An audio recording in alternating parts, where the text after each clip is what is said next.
I can't do it. We'll do it live. Okay. We'll do it live. Fuck it. Do it live. I'll write it and we'll do it live. Fucking thing sucks. 5, 4, 3. That's tomorrow, and that is it for us today. I'm Bill O'Reilly. Thanks again for watching. We'll leave you with Sting and a cut off his new album. Take it away.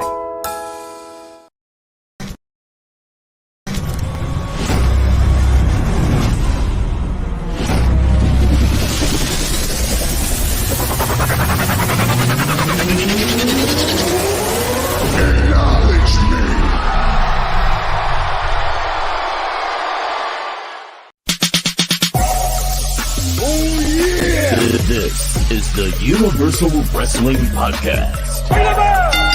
Inside the ring. Outside the ring. It's all here. We're talking about the greatest sport of all, professional wrestling. Come on! And now, here's Nick and Keith. Yes, sir. Welcome back to the Universal Wrestling Podcast.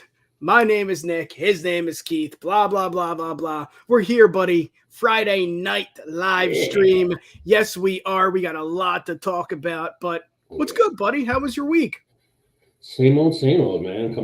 Rapidly coming to the end here of parent leave. Got to go back to work soon. I'm not looking forward to that, but there he is. Now the show can start. Yes. Thank God. Statman's here. Yeah, good week for me. I've been back for a couple weeks now. We actually had a collaboration day on Wednesday. It was the first day that I actually went the entire 8 hours out of the house. I went to the office, and it's just, you learn about each other's departments. You learn what the marketing department's doing, Right. Figure out what the hell HR is doing and things like that. So it was really nice. It was really nice to get out. And it really wasn't bad on her too. Good.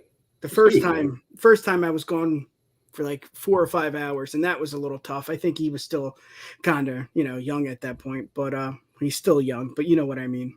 No, I feel you. Yeah. Absolutely. I'm in the boat. My wife's back, so I've had a couple solo days with him this week, but yeah, I've been lucky. Knock on wood. I've been lucky, man. He's a champ. I mean, he just chills. I got it down to a science. Get up with him in the early morning, feed him a bottle. He passes out. I pass out with him for a little while, and then nice. We just party. Well, that's funny. They say sleep when they sleep. And it's if I sleep when they sleep, the laundry's not going to get done. The dog's not going to get walked. I'm not going to be able to do my work. And it's just I'm right there with you. I do the morning one, though, because it's early. He's tired. I'm tired. So I'm just whatever. We'll just lay back. I'm going to give him a nice wide area in case I, slip and slide, but we're going out. Look at us. Another what's up, man? New viewer. Thank you. Great 3, 2, 1. There you go. Great 3, 2, 1. Great one. Yes, sir. Thank you for tuning in. And our buddy, Mr. Hat himself. Oh, did I let the cat out of the bag? The Hat Man is here. Yeah, good show today. We had to, we're doing a Friday show, and, I kind of dig it. I think it's different. Yeah. It's nice to, I don't know, Wednesday night or Thursday night, you get done. It's just what's next? The baby. I know, common theme here is we both had kids if you're watching for the first time. Yeah. So that's all we're living. And I think we should get to it. What do you think? Let's do it. Let's do the most important thing. Let's promote here, Keith. Always.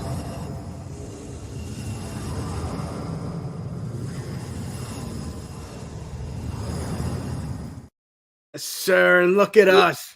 Tony Kornheiser over here and Michael Wilbon. Welcome to Pardon My Interruption. Let's get to it. The Bloodline Entertainment Network. That's what we're on right now. You're watching us on Twitch.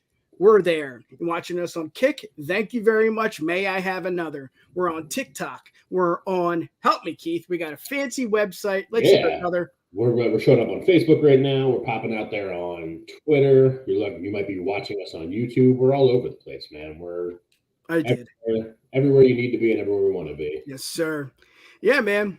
We're all over the place. We're kicking ass. Like Keith said, we're on all social media sites. And you might think, well, Bloodline Entertainment Network, that kind of sounds, familiar. Maybe that's something to do with wrestling. It's not just wrestling. Yes, we have a lot of wrestling content, but it's entertainment. And I always forget this, but our buddy Dan does UFC. We got UFC previews, predictions. I mean, we got entertainment with Graydon and the director's cut. Find them right here on the Bloodline Entertainment Network. And let's get to it. We got those two guys, Alan, what? And Tom. Thom. Our boys down under. Yes. They're taking a little break. Life happens, but they will be back. Don't forget it. Let's get to it, man. Let's get to wrestling news of the week. And let's talk about it, baby. They're going to get the monkey asses whooped tonight. Wrestling news of the week. Yeah, buddy. Solid. Former AEW star was recently spotted at the WWE Performance Center. Right there, my top right, your top left. It's him. We've interviewed him right here on the UWPod. It is Brian Pillman Jr. And I mean, we talk about it a lot. It's not just going to be Cody that's going to be moving. It's other guys. And Tony's cool. Tony's really cool. He lets your contract expire, or if you really want to get out, he'll let you out. It's nothing like Vince back in the day where you got to stay there and go on main event, which isn't bad, but still, if you don't want to do that, it's kind of bad. We don't have to sugarcoat that. It's kind of bad when you get relegated to main event. Yeah. Yeah. So before we get to that, I forgot Top Rope. No, where's Top Rope? Oh man. Top Rope. It's all backwards. It's there. Everyone can see it. Top Rope coming at you when we're cleaning up here at 8:30 tonight. 8:30. Thank you, Keith. All right, let's get back to it. Oh. All right, here we go. Brian Pillman Jr. Yeah. I like it. I like the move, and I think it's just because I don't know. His dad died early. We all know that. We know that story. I don't know if AEW is the right spot for him just because I think he doesn't know what he's doing. I don't know who trained him. I don't know who taught him the wrestling business. Maybe someone in the family, but at the end of the day, it wasn't his dad. And I think we can all, maybe he watched his dad on TV, but it's just something good. I think the NXT Performance Center, Keith, is what's best. Trained by Lance Storm and Rip Rogers. Oh, okay. I beat Justin to it. Yeah. Where's the bat signal? I need to get one of those. But then again, those are two really good guys. We know a lot about Rip, and of course, Lance, he may not have a personality, but he knows the wrestling industry. I think he's working. Oh, beautiful in the ring. Yeah, I think he's working for Impact right now. But okay, I just assumed something because I seen him in the ring, and it seems like he needs a little work. I don't know. I enjoyed him at the event I went to in Chicago for Forbidden Door, Warrior Wrestling. I don't know, man. What are your thoughts? Let's hear it. I don't know. I feel like it's so tough for any second generation wrestler. It's always going to be so much harder for them because no matter what, I mean, you look at.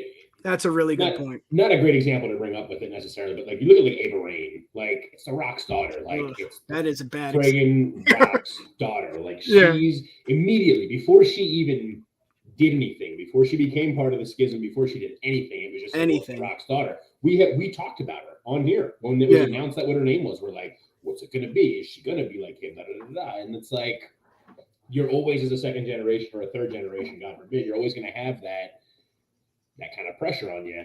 And like for our boy here, it's even worse because it's straight up his name. It's Brian Pillman Jr. Like you're not even like trying to. It's not even a situation of like an Ava Raine where you can try to distance if the dirt sheets didn't pick it up right away. But of course they did. Yeah. But like, this is straight up just the name that way, and I think it's going to be. I'm for the move of him into NXT. Yeah. I believe. Our boy Justin had just kind of mentioned that here. Yeah, like, I'm for Pillman in NXT too. I think it would be great. I think give him a good opportunity to kind of hone some skills more. Not that he's bad or anything like that, but like I also feel like they never really gave him a fair shot. Yeah. In AEW either. I might be in the minority. I liked the Varsity Blondes a lot. I thought they were like I love FTR and everything. I'm never going to take that away from them. But for like as much as they were like the throwbacks to like your Brain Busters from back in the day, I was like the Varsity Blondes like the throwback to like the old like what were they? The US Express and stuff like just baby faces that are just like we're athletes, so we're baby faces. Yeah. Boom. And like he didn't have a ton of personality with that, but like kind of didn't need to in that role. And like I feel like they could have done a lot more with it. Go like the Kurt Angle heel route of just being like we're kind of losers and we just like know that we are, but like whatever, we're just So I think it's cool with him going to NXT. I think that maybe hopefully they'll give him a better shake. They'll, give him a little more time, help him kind of flesh out who he is. I just hope he doesn't go there and they're just like, well, it's Brian Pillman's son. So it's like, I was trying to like think of this all day today because like there's Cody's Dusty's son. So instead of it's the American Nightmare. It's like, well, instead of the loose cannon, he's his son. So he's like the loose. Yeah. Well, it could be something like Braun, kind of like Braun Breaker. I don't know if Trips is, again, I don't know who's head of, who's in charge, NXT, HBK, is it Vince, is it Trips, but I don't know. The name Pillman, when you think about it, you think about his father, and that might not be a good thing. I think it sells. I think people see this kind of story and it's like, I like this. I want to see this. Leave it as Pillman, unlike Braun Breaker. I don't know the deal there with Braun. I think Braun said he wanted that, if that's correct.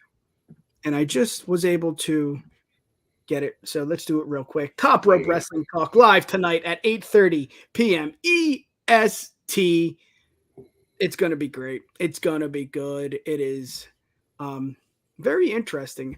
I like it. I like the move. I want to know, of course, as being a podcaster, I want to know the ins and outs. Like what happened?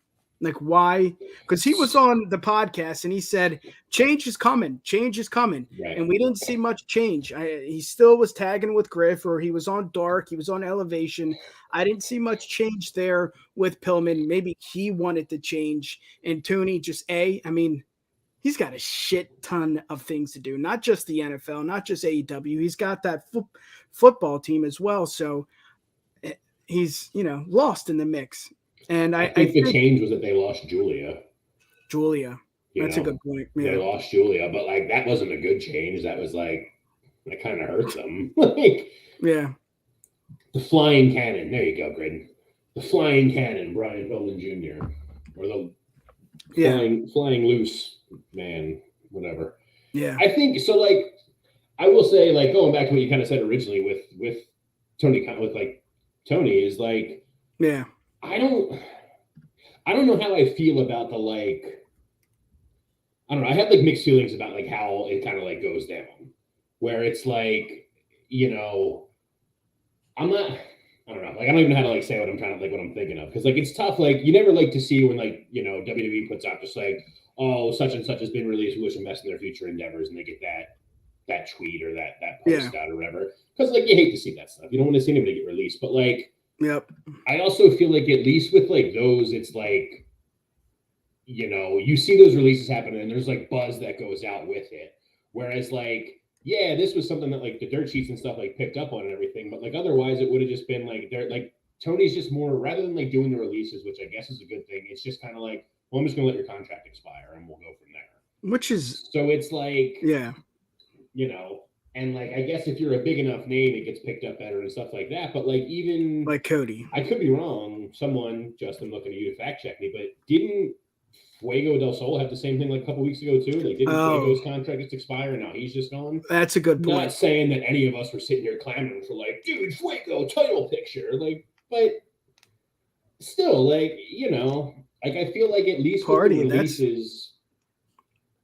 I didn't even think about that. Is that? I mean, it's in his blood. I just don't. I don't know. Unfortunately, but that's a good point. I think it's just like it's tough that like you know, like I said, you never want to see them get released. You never want to hear people getting released. You hate seeing the future endeavors tweet and everything like that. Yeah. But like, at least with that, it puts that back out there from the company itself. Like, you know, we've agreed to terms on, you know, Nia Jax being released or whatever. So it's like, oh, Nia Jax got released. Where's she going to go now? Yeah. What's going on with her? And you're kind of following her and stuff. And like, Pillman lucked out here because like everyone found out about it. We're talking about it already, like after it lapsed. But like, if not, like who, you know, like would any of us have known? Would it have just been a thing where like he suddenly showed up in the performance center and it's like, oh man, hey, that guy. All right, cool. Yeah. I think for some fans that did happen.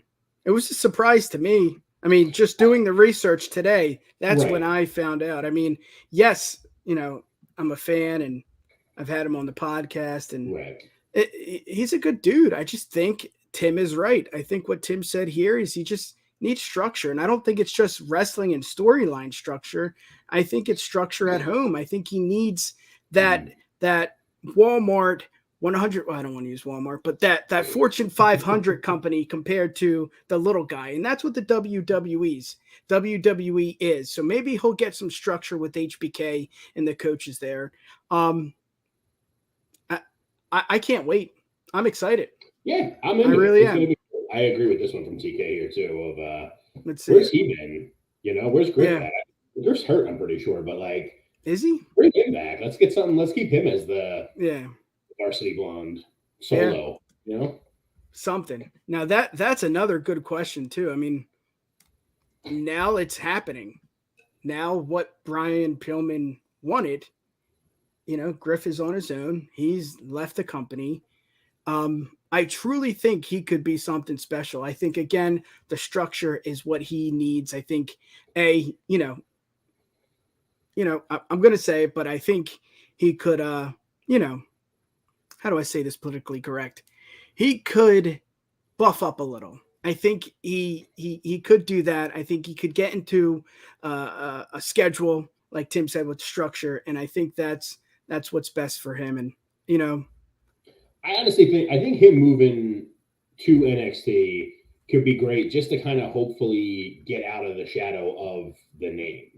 Yeah. Because like it's so tough, like, you know, unless you're like an older wrestling fan who was old enough to watch, you know, the Hollywood Blondes in their heyday or flying Brian Pillman back in his heyday and stuff, like, yeah, you know, when he was the loose cannon in WWF, like he didn't wrestle a ton because he was hurt a lot. He was hurt.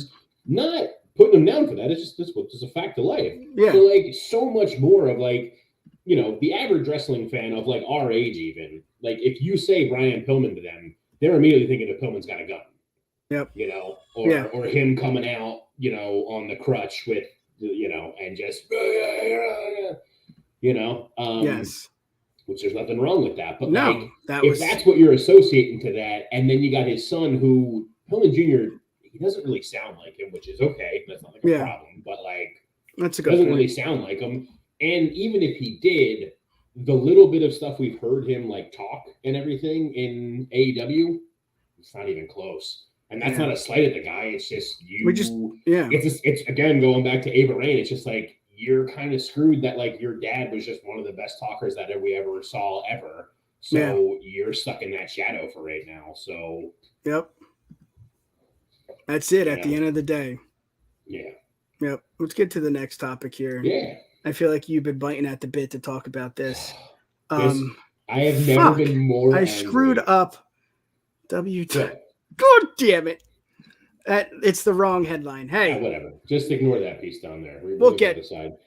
I have never been more annoyed at seeing a headline from like an older wrestler that I actually like. Because I loved Kevin Nash growing up. I've said before, I was a WCW kid more than a WWF kid because WWF did suck it. My mom didn't want me to watch that. So I was all about watching NWO. My mom loved Kevin Nash when he was big sexy.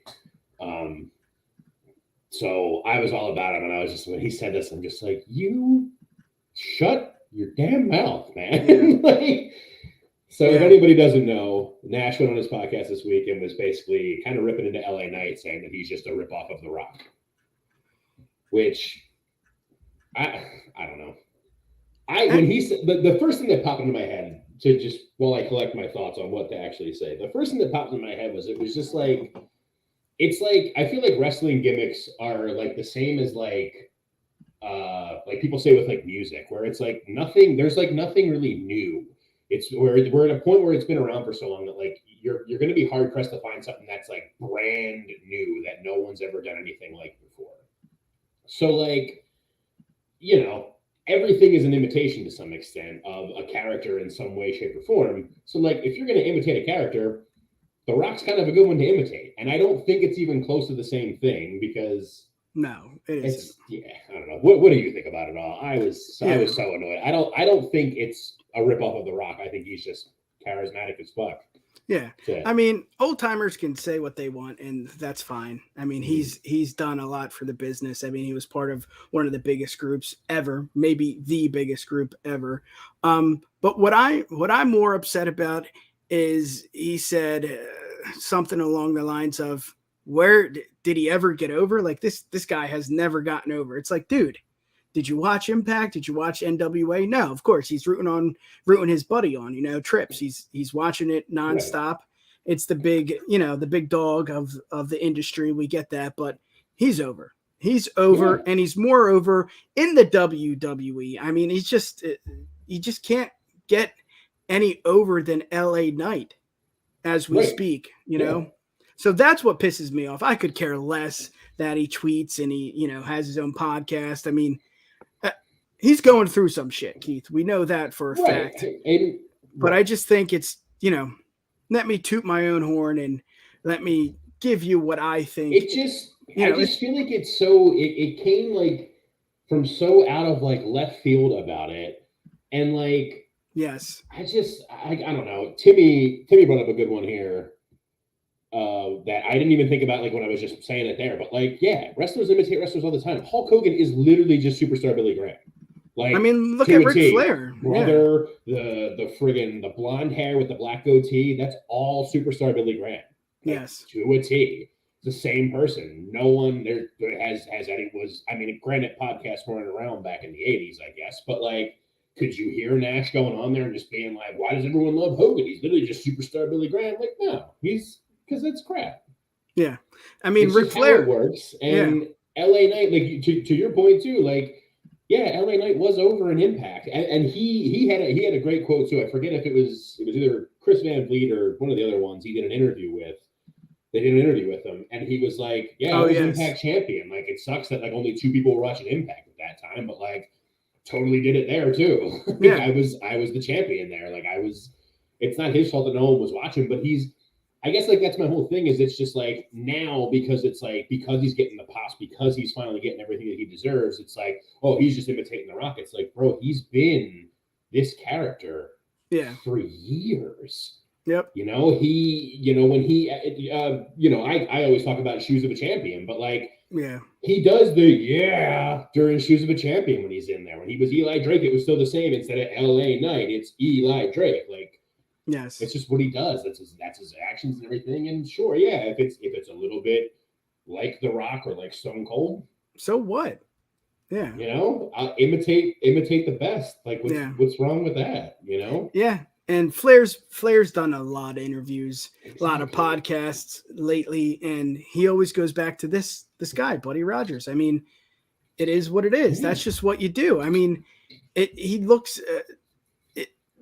Just because someone's over, someone is going to say something. And that's it. He's just making headlines as much as it's, I mean, I understand his point. I get it, but I don't agree with it. I understand. And I say, you know what? Yes, his mannerisms may be, some, I don't want to say stole, but, replicated by The Rock or by LA Knight. I understand that, but at the end of the day, who the hell cares, What's Justin saying? Yeah, of course. And he even said that too with that interview. He's just doing his thing. And that's what I mean. Like, it's like I said originally, and, like Brian was saying, like everyone's been saying here, like there's examples of like straight blatant ripoffs all throughout the history of wrestling. And it's not even just in wrestling and music and wherever else and stuff too. And it's just like when you're when you're newer, so you know, when LA Knight was first getting going, when Eli Drake was first getting going, like, you're going to look to the best for it. It's like no one's sitting here being like, all right, I'm going to become a pro wrestler. I want to be exactly like Barry Horowitz. Like, nothing against Barry Horowitz, but like, yeah, no one who's 18 is stepping into like a wrestling school for the first time, or 17 or whatever, is stepping into a wrestling school for the first time saying that.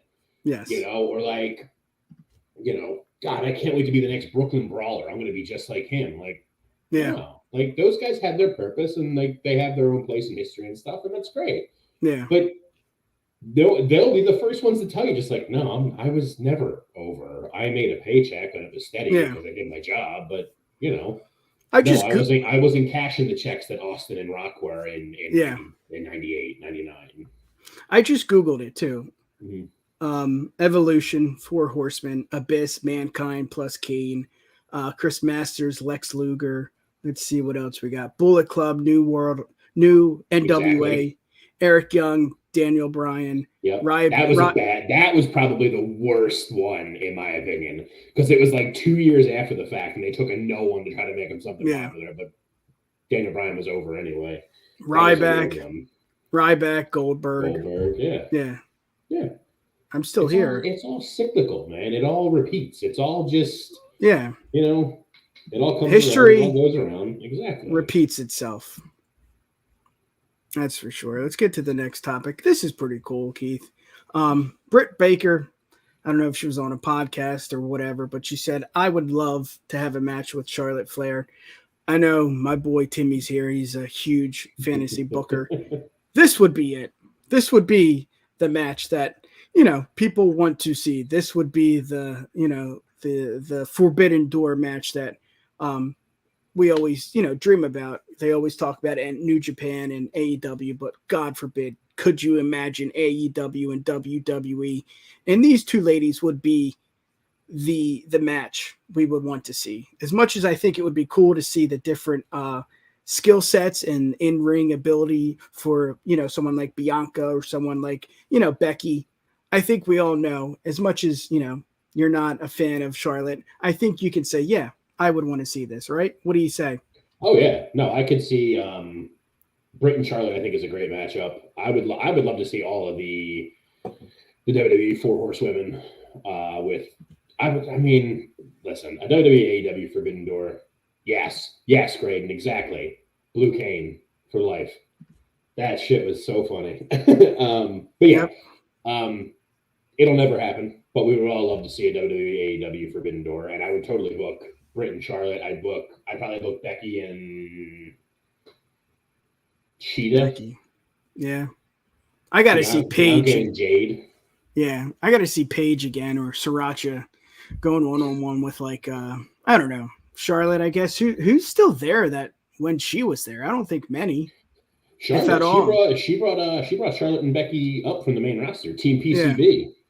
There we go. Pro, baby. What's up? Bud? Find him tonight. I don't know if you still do it.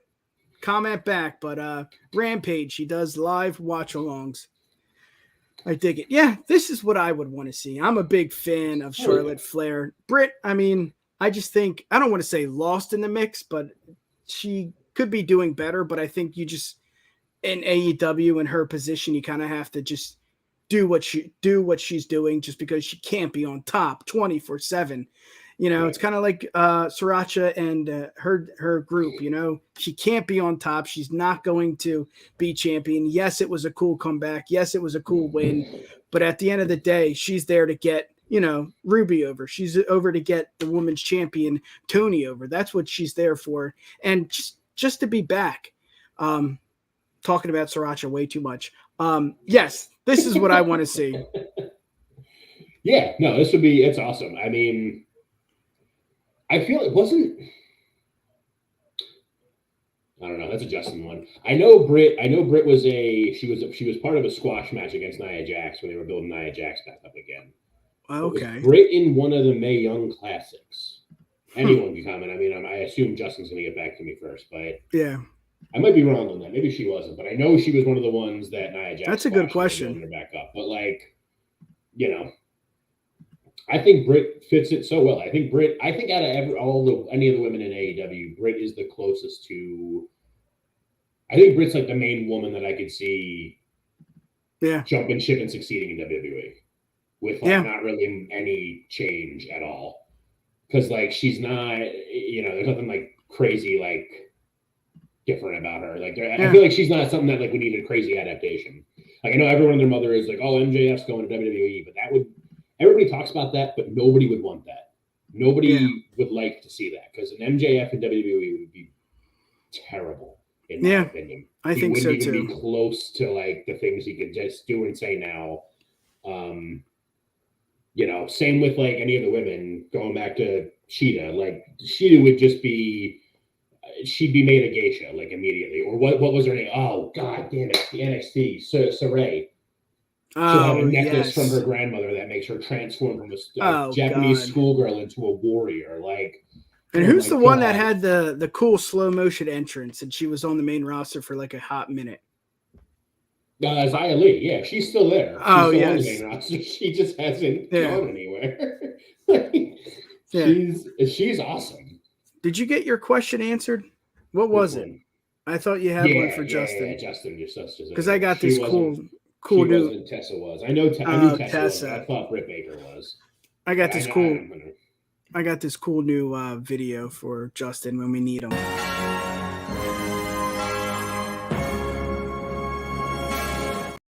Justin, hurry! We need it. He is our Batman for real. Yeah.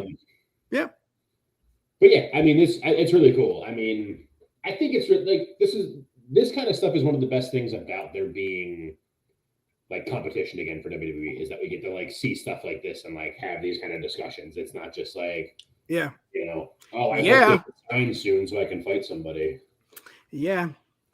Let's get to it. Let's get to the next topic here. Undertaker said WWE needs to get back to Bray's original character because it was money. I agree. I think we all agree there. I don't know what you can do with that type of character. But then again, what can you do with this character? I mean, if he loses, he's like, he doesn't seem like a superstar to me, Keith. He seems like this godlike figure. And if he loses, it's done. It's over. His career's over. And I think that's where they made a mistake with, what he's been doing with this new character. I honestly don't even know if he's, has a contract and he's still working for the WWE. But he is supposedly. Okay. They said I heard something with some rumblings this week that like he's not medically cleared, which is fine, but also weird because there was never anything saying that he wasn't to begin with. It was just kind of him and Brock or him and Lashley were going to Brock was like, no, I don't want to do that. And then they were just like, oh, Lashley doesn't have a match at Mania either. So, poking around now, Bray is not medically cleared. I don't know. Justin.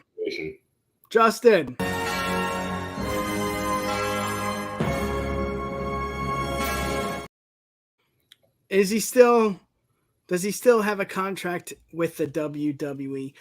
Keith, I agree with Taker, and I think this is the kind of rub you should give a superstar. Unlike Nash, I know Nash, again, he's in a bad place. He has a podcast. He has a reason to be a little more negative. As much as, he may be right on some of the things, I think what you do as a legend, what you do as a Hall of Famer is you put people over. Because now, Bray is back in the spotlight. He's back in the media. The dirt sheets are talking about him. So Tripp sees this. Vince, I don't know if he looks at the website, if he can even log on to Google and check out dirt sheets. But this is a good thing. This is what you want to see. What do you got, brother? No, I'm right there with you. I couldn't agree more with Taker. And I was just reading this. I was going to click it, but you got it for me. Justin nailed it on the head here. I don't know about every version because outside of him showing back up at Extreme Rules in Philly, I've been kind of iffy on the new Bray character. Some of the Uncle Howdy stuff has been kind of weird, like when he just would show up in like silhouettes laughing and stuff. Yeah. And, like it's two different people, but it's not, but it is, but it's not. And there's different face paint. So this version's been a little, we talked about it before. This version has been more take a long time to tell a story rather than being long-term storytelling. Perfect. On the new character. So this one, whatever. But with what Taker said here, and with where we are right now with main roster creative and everything else, if it is all that Papa Trips is actually the one in charge and running things, he absolutely needs to go back to what he was and get booked the way Triple H was booking him in NXT at the time and continue that along. Yeah. Even when he was on the main roster, is that they just, like Justin just said, they booked him just such trash. His booking made no sense. It was just like, oh, you have this Wyatt family. You guys are like this cult, these amazing, beating. They had that amazing feud with the Shield. Yes. And all right, we're going to give you the WWE Championship. People loved it when Bray won the WWE Championship. And then he had the House of Horrors match with Randy, which was like, have anything to do, I don't really see how this is his character. And then now you're going to fight at Mania and we're going to project bugs on the mat. Like, what? Yeah. The hell does any of that have to do with following Buzzards and Sister Abigail or anything? Yeah. And the issue with what you're doing with his character. Yeah. And the thing that I mean, again, rumors are rumors. We don't really know what went down. Was it Bray's idea to have the stupid bugs shoot onto the ring? We don't know. We do know that he has more creative control than others with his character. So we don't know if it's just, hey, too many cooks in the kitchen. Everybody's spitting out ideas. Everybody's spitting out, storylines for Bray, and Bray saying no. Maybe he's difficult to work with. But it just seems like there's not enough for 3 hours of Raw. You feel like there's a need for Bray. And again, he could be injured. I think that may be, again, bat signal, Justin, but I think he still is. He's injured. That's what I believe. Right. What are you doing? I mean, even the his first gimmick, the Bayou gimmick, even if that's not what Taker was talking about, because I don't think he was. I think he was talking about more of the Mind Eater, the worlds. Yeah, that one. Got the whole world in my hands. That gimmick. Any gimmick, besides the one that we have witnessed recently, I think would work. So I'm kind of sort of with Justin, but I'm with you too, as in like the reason the thing it was so cool at Extreme Rules is because it was just everything. It wasn't just a wrestling match. It was entertainment. And I think WWE does that best when it comes to wrestling and superstars and, getting over the story. And me being there, I thought that was really cool. Just being in the stadium and shooting the different, stairwells with the different characters. That was really cool. There's a need for him, Keith. Agreed, wholeheartedly. And I think it's like he is. It's kind of what's good streets. It's tough. Like, I lost my train of thought on it. Like, it's tough because Streets does like that. They gave him a bunch of one of the big things with him coming back was like him having a lot more creative control and stuff. And you never know what to believe, dirt sheets and rumors and nonsense and innuendo and whatnot. There was talk that the brass was like pushing for him to bring the Fiend back, and Bray was just like, no, I'm not doing it. I don't want to do that. I'm closing the book on the Fiend. Yeah. Which, like, I guess from like an artist, for lack of a better term, like an artist, like creative standpoint, I get where he's coming from on that. But like, from again, like dropped booking opportunities and from like a business and money standpoint, like, bro, I mean, the Fiend, the custom Fiend Universal belt was like $350. Man, people bought that still though. Yeah, super expensive belt. That's just revenue for them. There was like 3 different versions of the mask you could buy. There was like a plastic one. There was like the official. There was like a rubber one, and there was one that had like his dreads and shit in it too. Like, even for the kids too, Keith, with all their stupid puppets. Exactly. There was a ton there, and as much as I was a fan of like the original Bayou, Cult Leader, Eater of Worlds, stuff, I've been a big fan of everything Bray has done besides being Husky Harris and some of the stuff with like a lot of them. The newer stuff I've just been kind of iffy on, but like, when the Fiend stuff, when that first started, it was amazing. Yeah, it was intriguing. It was awesome. The Firefly Funhouse stuff, I was like, this is the most batshit, like Tim and Eric stuff I've ever seen on wrestling, and I'm so here for it. Yeah. And then when it became, the lights going out and the distorting music, I like just saw the thing the other day of like it was like the first time the Fiend like showed up when like Balor won a match, and he's and then it was just like burn your and like the yeah, like the just that was like they did it so good. Yep. And they were doing it really good, and they kept doing it really good. And then Goldberg came back, and they're like, "Nah, we're gonna give him the title." God. So shove it now, I would love to be a fly on the wall when it comes to certain, conversations in wrestling history, like that one, for instance, and then the one with Taker and the, Brock and the streak. Like, dude, that would be great. Let's talk about it, man. Yeah. We know Vince, you can't say certain things, and it seems like Cole has been saying, I just heard him say Christian a couple of weeks ago when he was talking about Edge, that you couldn't, there was no way he could have done that when Vince was in charge. Right. So now we're seeing it with AEW. I'm going to throw up the words here and the phrases and things that you can or cannot say. Bumps on the ring apron or outside of the ring. Okay, I get that. Keith, just chime in. Any spots with tables, ladders, and chairs? I don't know exactly what that means. Using weapons and throwing objects, choking with hands or weapons. I get that one. High risk dives. I mean, that's what AEW is all about. Bleeding on purpose. Come on. That had to be after Mox did all his crazy shit. That was like, just going with, where you're at now with the bleeding on, like, stopping there at bleeding on purpose and like looking at it, what we just went through already. Like, this has to be like a newer thing that they're just starting to put in now.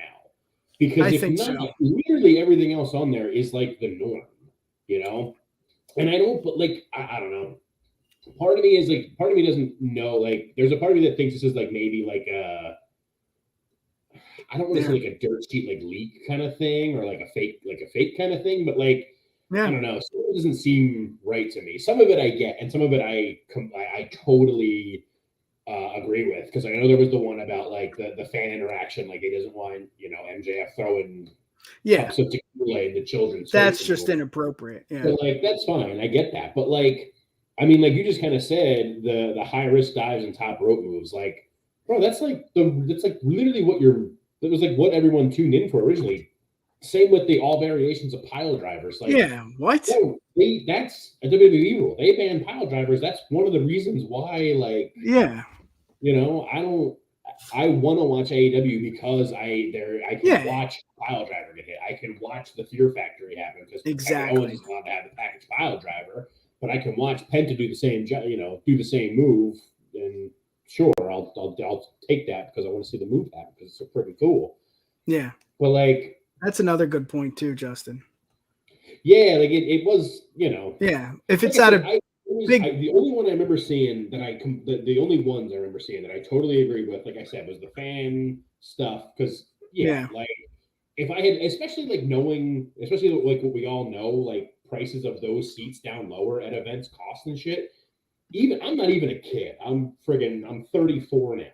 As a 34-year-old man, if I spent, the $500 some odd to be in those first couple of rows at like a pay-per-view, and it could be MJF, it could be friggin' Bret Hart, it could have been anybody. But if one of them comes up to me and throws a cup that because it would be mine, if I had a drink in my hand that I definitely just bought there for probably like $25 friggin' because it's a stadium show. Exactly. And they throw that in my face, I'm pissed. Oh, of course. So not gonna be cool with me. So like, sure, that one should be banned. I remember seeing the one I saw too was like unprotected chair shots. Fine, I agree with that too. They should have been banned for decades at this point now. So that's fine with me. Yeah, but like, you can't take away pile drivers. You can't take away the high spots. You can't take away apron bumps. I mean, what's Kyle going to do? Exactly. So like, if he ever watches. Yeah. Yeah. I put out how I did the predictions. Yeah. And I go visit Kyle at the Yeah, I apron don't know. bump. Still haven't heard anything. Nah. Goes out to you too, Ritter, if you're watching, you fucking knucklehead. At the end of the day, Keith, I think it comes down to lawsuits. I think it comes down to a bigger picture here. Because, again, you said it. AEW, we all know it's the alternative. We all know that you're going to get something slightly different if it's more bleeding, if it's a chair shot from the chairman to Cody Rhodes. I mean, that's what you want to see as a wrestling fan at the age of 32. But also, in reality, you can't take headshots. You can't do pile drivers if you're not trained professionally. As much as, AEW is a big company and it's, probably the second pro wrestling company, yet you still can't do it. As much as that move is cool and we've seen it a lot, I think this is more of, making sure he's crossing his T's and dotting his I's. Right. Lawsuits could happen. The MJF thing is probably what started this whole thing. Right.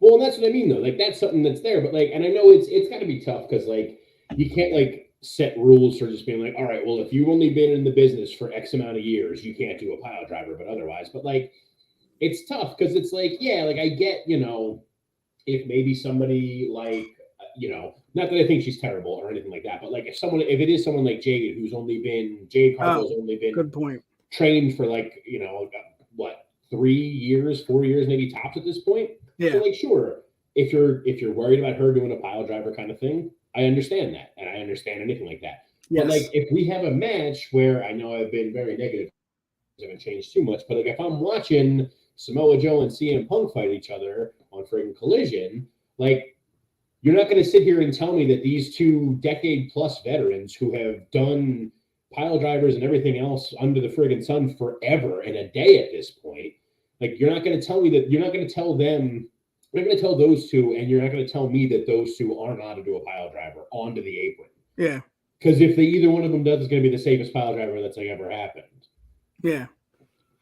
So it's like, it's tough to have these like sweeping rules like this when, like, especially I think the pile driver one's the ones that like sticking with me so hard. Like, Penta's been doing the Fear Factory with Phoenix for how long? And those two are amazing. They hurt themselves more than anybody else. Yes. So like, you're not going to sit here and tell them and tell me to say, like, you're not going to tell me I can't watch them do that because you're afraid that,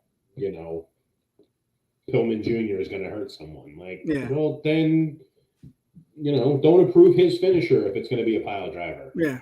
And that's another good point too, Devin brought up. As much as it may be more about a lawsuit or maybe more about just, making the company better, watching, and maybe even better to sell it to maybe an HBO Max or something like that for streaming when TNT says no more, we just want basketball movies. But long story short, they do have a lot of injuries. I mean, that is apparent. That is clear. I mean, every match DB puts on, he takes off a month or two. It's just something that AEW, at the end of the day, it's in the blood of the company. That's what you get. You get more of an extreme match, because they're catering to us, Keith, and we like that ECW feel. We like that Attitude Era feel. So that is good, but also Devin is right. And I think this is probably another big, A and B if it's right there with, lawsuits and just being more cautious of wrestlers. At the end of the day, if DB is not ready, he's not going to be on TV. What does that do, Keith? Tony Khan loses money. Tony Khan loses money when Omega is out for weeks, for months, actually. I mean, it's just, it's smart. It's a smart business decision. It is. And I get all that. I can't really argue against all that. But I mean, I guess I am going to argue against it. Yeah, let's hear it. It's Friday, baby. Come on. I hate to be, super like, cornet or like Harley Race about stuff here, but like, it's wrestling, dude. Like, it's Taker used to say it all the time. It's not ballet. And I understand that like cutting back on these things will definitely help with injury. But, like, the whole point of it's we're watching, I hate to call it stage, but like we're watching predetermined like play fighting. Yeah. Like, don't say it. It's still real to me, damn it. I'm not saying it's fake. It's predetermined, staged combat to some extent. Like, you know, we all, well, you know, if you're, and think about any of us in high school when you had to watch your high school play and it's like, oh, there's a fight and you watch them like, huh, and like before the fist is even here, the person's like, wow.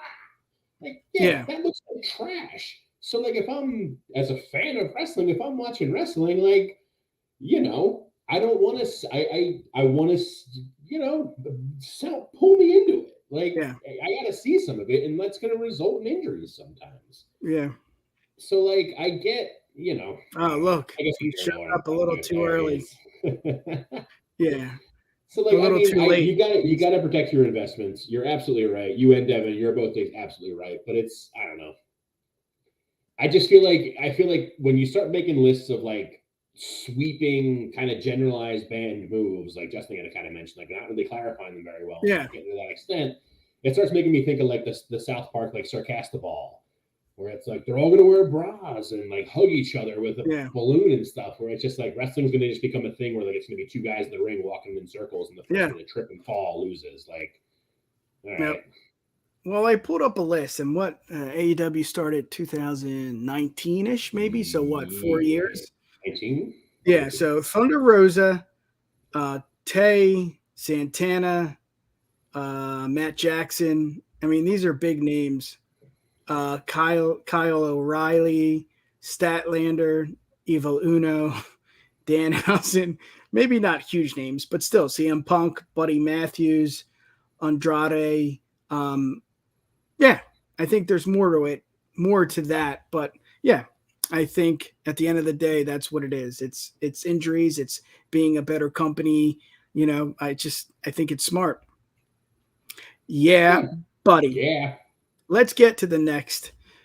It's not a topic. It's the next segment. Social Media Minute. Let's go. Social Media Minute.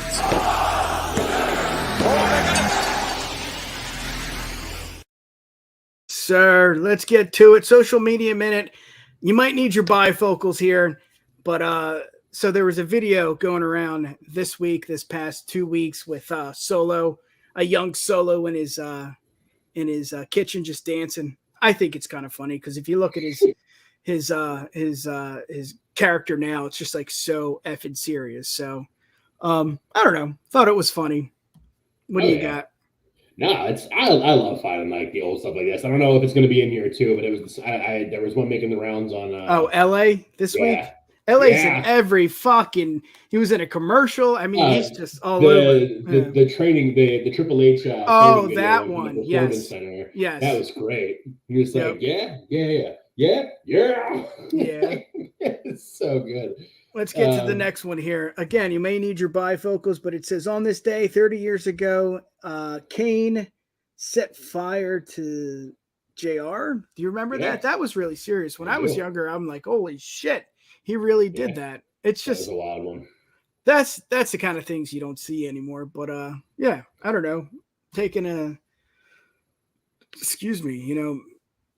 walk down memory lane here. Oh yeah. Pretty cool. I just realized I've been reading, this is sort of related to this, but not really social media kind of thing. I've been reading, there's this, came across there's a book this guy did called Ringmaster. It's about Vince McMahon. It's not as good as I thought it was going to be. Who's the author? I got Abraham Rickman. Oh, yeah, okay. Yeah. I think he does a podcast too. It's all right. The book's okay. It's not as good as I thought it was going to be. But anyway, I was just reading through it, and it's been making me crazy, making me look back on some older stuff that has kind of gone on. Yeah, it's called Ringmaster: Vince McMahon and the Unmaking of America. And it's just like his kind of. Did it just come out? But yeah, it was this year. Yeah. Oh, cool. The first chunk of the prologue or whatever is like about when he puts that he's retiring. But they talk about in it today is actually the 39 years ago today was Black Saturday when Vince bought out. Oh yes. TW, I think it was. Wow. Yeah, that's the one. Yeah. Yeah. Anyway. Here's the next one, Keith. Former WWE star, please put on your bifocals. Mandy Rose is selling her used ring gear for big money. Yeah, I believe that. It's insane, man. Yeah. It's insane that she just was so good. The transition back to NXT. Was it back? Was she there first? Okay. Mm-hmm. Oh, yes. Back to NXT. She did freaking wonders, man. I mean, she was really doing well with the title. It was more believable. Yeah. You could tell that she was getting better in the ring. And then shit hit the fan. I don't know exactly what happened, but now she's on her own OnlyFans and she's selling her ring gear. I mean, I would buy it if I was a bachelor. So that was like, if I had money. It's always been like one of the craziest things to me. Like, I feel like wrestling more so than like any other kind of sport or whatever that you might watch. Yeah. Stuff like sometimes to like buy. I still am at some point hoping for back here to get Effie sells big like the paper fans that say wrestling is gay. I'm looking forward to getting one to hang up somewhere back here to have. But I've seen him live a few times. He's great. He's awesome. I love the guy. But like I remember like when I was getting back into wrestling, when I first saw like my first indie show and like saw, I forget who it was, somebody at the Progress show that I went to, like at their merch table, they had like their shirts, their pictures, their stickers, their whatnot and whatever. And then they like, I want to say it was Ricky Shane Page, because that night he had a death match again, or an ECW rules match, because it was at the 2300 arena. A rule, whatever, like an extreme rules match, whatever, against someone who's canceled now. So he came out, they were the last match. So he came back out afterwards to the merch table, still covered in blood with like glass sticking out of him and stuff. And he literally, the RSP shirt he was wearing, he like had that on, he was standing there shirtless, and that was sitting on his merch table, and it was like $45. I was like, nice. That's crazy. And then as I started following people on Instagram and stuff, I know my girl, Jordan Grace, sells gear all the time. Everyone and their mother does, like all the time. It's crazy. Yeah. And Mandy Rose is going to make a ton from that. Absolutely a ton. Yeah. Yep. Keith, let's get to it. Let's get to the last segment of the night. Is that a violation?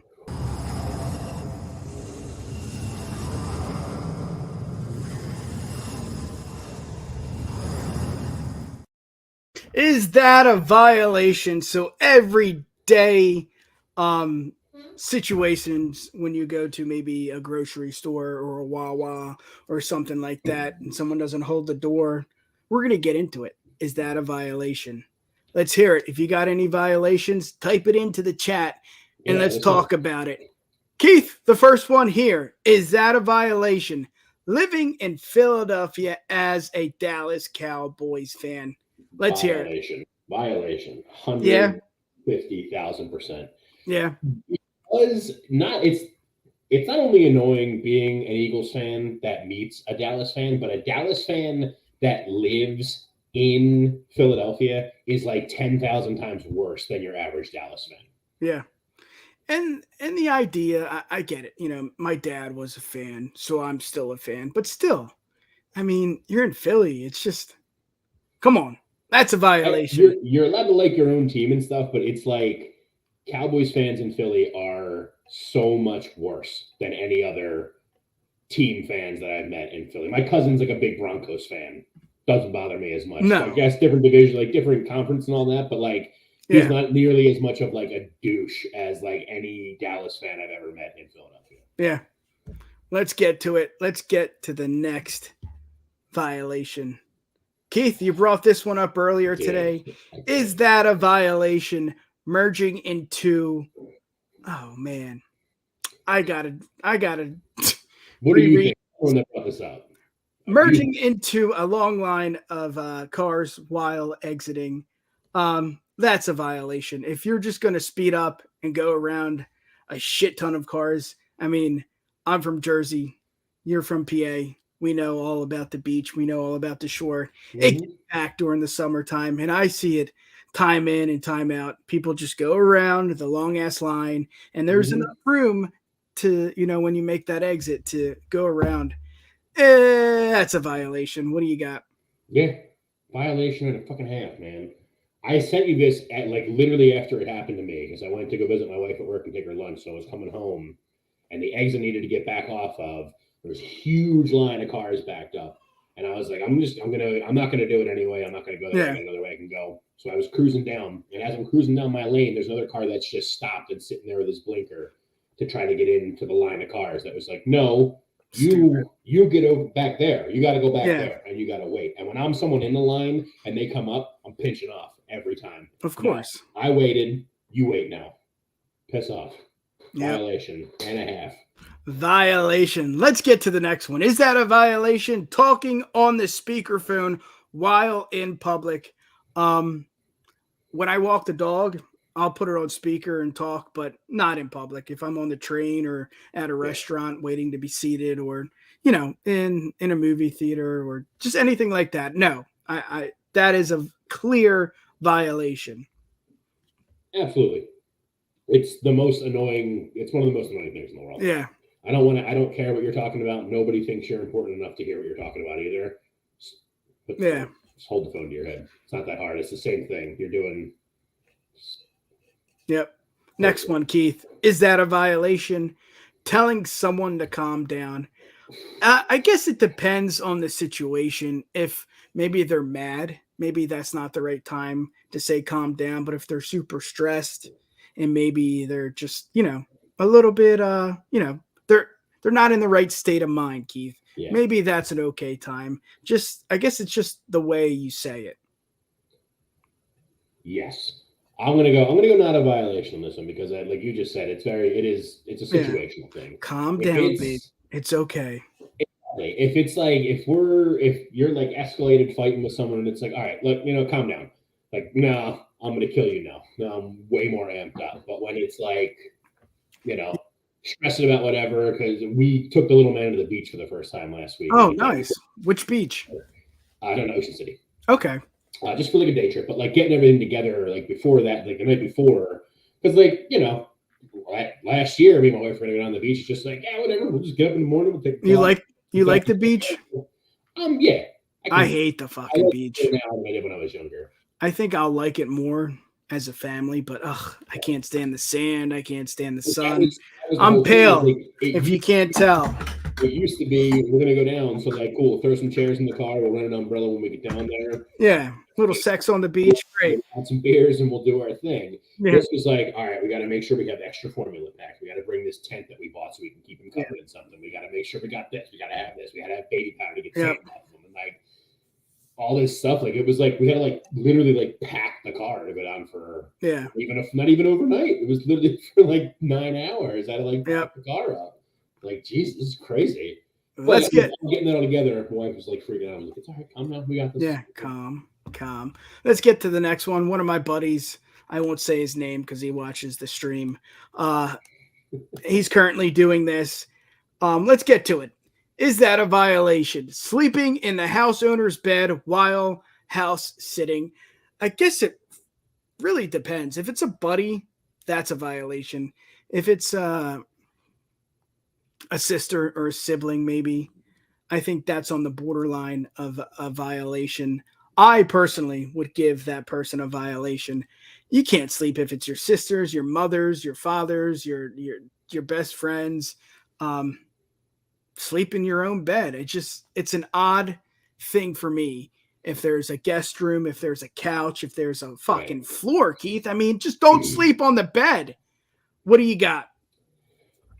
I think it's okay. I think it's not a violation. Wow. Let's hear it. It's not a violation with like prior authorization. Like if or a plastic sheet. So like if I'm right now where I'm at and where my mom is, it's a pretty far distance. I'm not going up there and commuting back and forth every day to house. Yeah. Right. So if I'm up there, they have a guest room and all, but like the guest room's got like a friggin' twin bed. I'm a big man. I sleep in a king right now, so I'm not sleeping in a freaking twin bed. Yeah. So if I'm house sitting, I might be like, "Hey, Mom, I'm happy to house sit for you, but like I'm gonna sleep in your bed. Is that okay?" And if she said no, I'd be annoyed, but I'd sleep in the twin bed. Yeah. But if she says, "Yeah, like well, yeah, I'm gonna sleep in her bed. It's bigger. I need a bigger bed. I'm a big man." Yeah. But like if it's a buddy, or even if it was my mom's and I didn't say anything, like I'll probably sleep on the couch. Like keep out of there. But if they say ahead of time, like, oh yeah, like come and stay up, you can sleep in my bed, it's fine. Like, all right, cool, I'm gonna do it. But just doing it and like not saying anything, it's gross. Because if you're doing that at my house, I'm cleaning the sheets. You can sleep in my bed, but I'm gonna clean the sheets when I come home. Oh, absolutely. I need to know that that's happening because I'm not trying to lay in your funk. Yeah. Let's get to the next one. Is that a violation? Not returning your cart at the grocery store. Again, for me, Keith, it depends. If it's just a good 20 to 30 yards away, no way. I'm just going to put it, if it's, catty cornered on the sideways on the curb and on the grass and on the concrete, so it's not going to move. I'm not going to put it near a car or in between a car. But if it's too far away, no way. I'm not going to the cart collecting whatever thing. But if I'm close, absolutely. I think that's what you should do. I think I do it, but I also think it's a violation. I think I don't care how far you are, you walk that cart back to the thing. But for me, I'm just not going to do it. I'm not. I hear you. I think it's a violation as well. I'm usually pretty good with it, unless it's like pouring rain, in which case I'm gonna get near the thing and I'm just gonna launch the cart and hopefully it goes into the corral. Which probably isn't the best strategy. I probably damaged more than a few cars, but yeah. I mean, I was saying to you when we talked about this, 9 times out of 10, I think it depends on. For me, it depends on the grocery store I'm at, because like we'll go to Aldi where you got to like put the quarter in for the cart. Oh yeah. So like, if no one else is out there like looking for a cart and I'm going to be a nice guy and just give them my cart, like, no, I want my quarter back. So I'm going to take it back because I want my quarter. Yeah. But yeah, I'm with you. Sometimes I'm just like, it's raining. I don't want to do this. Or we're parked somewhere weird. So like, fuck it. Let's get to the last one because we have Top Rope Wrestling Talk here live on the Bloodline Entertainment Network. And we do have to go back to, feeding the baby, changing the baby, seeing if the bath night. The wife's ours was last night. Again, if you're watching for the first time, we talk about babies a lot. Let's get to the last violation. Responding with a GIF via text message. Again, I think it depends. If it's something funny, if it's like a joke your buddy's saying, or if it's something just, irrelevant to the conversation, I think a GIF is necessary. But if someone's saying like, hey, do you want to go out to the restaurant? You want to, grab a couple drinks at the bar, and you send like a LA Night GIF. Yeah, I think that's a violation. I think you should just say, yeah, let's do it. Let's meet up at this time and let's hang out. Again, if it's like, maybe your little cousin who's like 15, 10, whatever, GIFs are funny. Just, I don't know. I guess it's the situation, the conversation. Yeah. But let's hear it because I'll keep it as quick as I can with this one. I think as a blanket statement, I don't think it's a violation. There is situations for it though. Like, I mean, when I was working as a server in a restaurant, if like my boss had texted me being like, hey, can you come in tomorrow? I'm probably not going to respond to my boss with a GIF.